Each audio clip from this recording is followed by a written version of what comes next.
About marijuana being approved, I say the FDA is right not to approve it.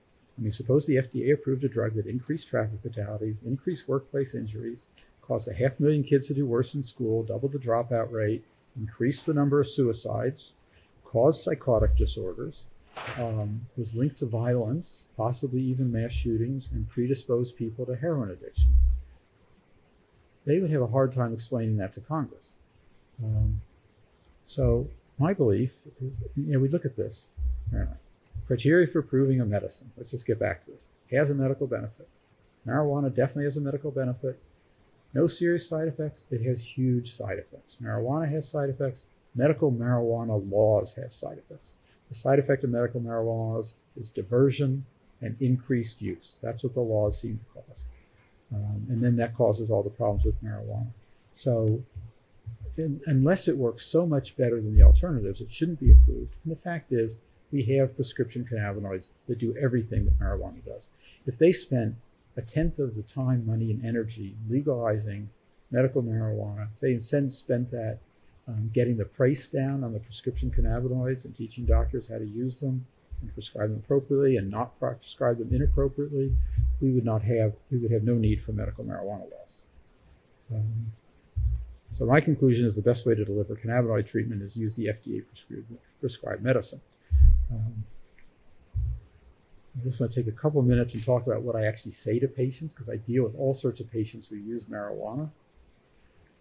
Normally they say motivational interviewing is the best, but there's so much misinformation out there that I think just giving people good information. And so I try to say, a lot of the patients are very open to it. A lot of patients who use marijuana say, I had no idea it caused depression.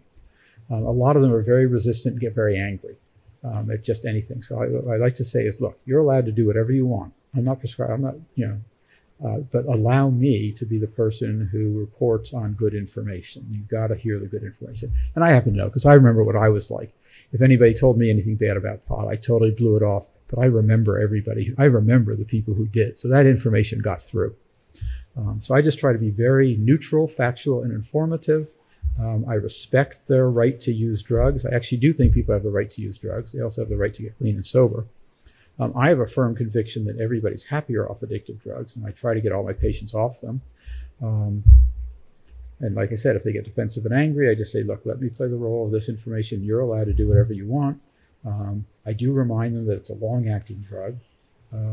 And so, when I ask people, how often do you use it? And they say, oh, hardly ever, maybe 3 times a week. I say, that's quite a bit. Or they say, oh, I just use it at night. I go, so you use it every day. I try to reframe it that way. Because they don't know that that's a lot. They don't really realize that. I also tell patients that medical marijuana laws are almost entirely a scam, and most of them agree with me.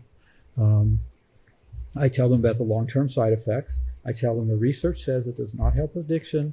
The research I've looked at says it does not. Some says it helps PTSD, but mostly it doesn't. It definitely does not help anxiety and depression. It'll trigger your opioid receptors and increase craving. It makes it harder to quit. It's just the information. I just give them the information out of the research because they're not hearing it. It's not in the news. I tell them addicts who use marijuana will relapse more often. They find it harder to quit. It makes PTSD worse. It causes panic attacks. It causes depression. It makes people suicidal. And they hear it. And it's information that they need to have. And I also say when it does work for pain, but non-addictive pain medicines might work as well. Have you tried gabapentin? How does ibuprofen work? It does help sleep, but if you use an addictive drug for sleep, you never get better. If you really want to get on a non-addictive streak, and I do this with Ambien too. I try to get everybody off Ambien, and especially if they're using it every night. I say, if you can get to where you're not using it every night, you won't build up a tolerance. That's true with Ambien. It's really not true with pot, but anything to get them there. I try to be very friendly, not at all confrontative. I smile as I tell them this stuff. But I say it as if, of course, this is information that you would want to have. And actually, I think that they do. I do believe that people have the right to use and abuse drugs. I also believe they have the right to good information. And I talk about my own marijuana use a lot. I don't know if it helps that much, but I think for some people it does. When I was younger, it helped more. The really addicted hostile marijuana user, and marijuana causes anger. I mean, some of the most hostile patients I've seen are marijuana users. I tell them, look, my patients who use medical marijuana almost all have a history of substance abuse. They genuinely believe it helps. It probably does help. But I think the reason they choose marijuana is more the addiction talking. And my other experience is all of my patients, especially if you use medical marijuana for something psychiatric, they do better when they're off of it. They'll call me judgmental. They'll insist that marijuana helps. They said they've quit before and they did worse when they quit. I go, look, I've seen lots of people insist that it helps. Always, when they get off the drug, they actually do better. It's your decision. In my experience, it's what causes the irritability and the agitation. It's not the cure for it. Just like alcoholics who thought they drank because they were depressed. And I also say, once people start using marijuana again, they actually do not remember how they felt when they were not using it. If you say it out of concern, people hear it. Like I said, even if they're not listening today, they will hear it later. On addictive medicines in general, this is just my belief. I believe addictive medicine should be a drug of last resort. I believe helping people get off addictive medicines is always a good thing, not forcing, but helping. I usually tell patients, look, I'm going to treat your panic attacks to the point that you don't need the Xanax and you're going to stop it on your own. Giving addictive medicine to someone with a substance use disorder or family history of addiction should be avoided whenever possible. It's interesting.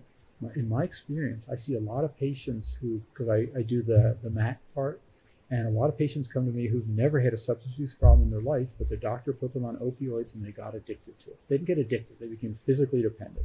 And I really stress it with them. You're not addicted. You never did drug seeking, you never lied to get it, you didn't buy it on the street. And they're kind of amazing. When their doctor stops them, they just go through withdrawal because doctor's orders. My experience is every one of them has a strong family history of alcoholism. And I think that's what primed them to get so dependent on it. People without that family history of alcoholism, I think, get off the opioids very easily.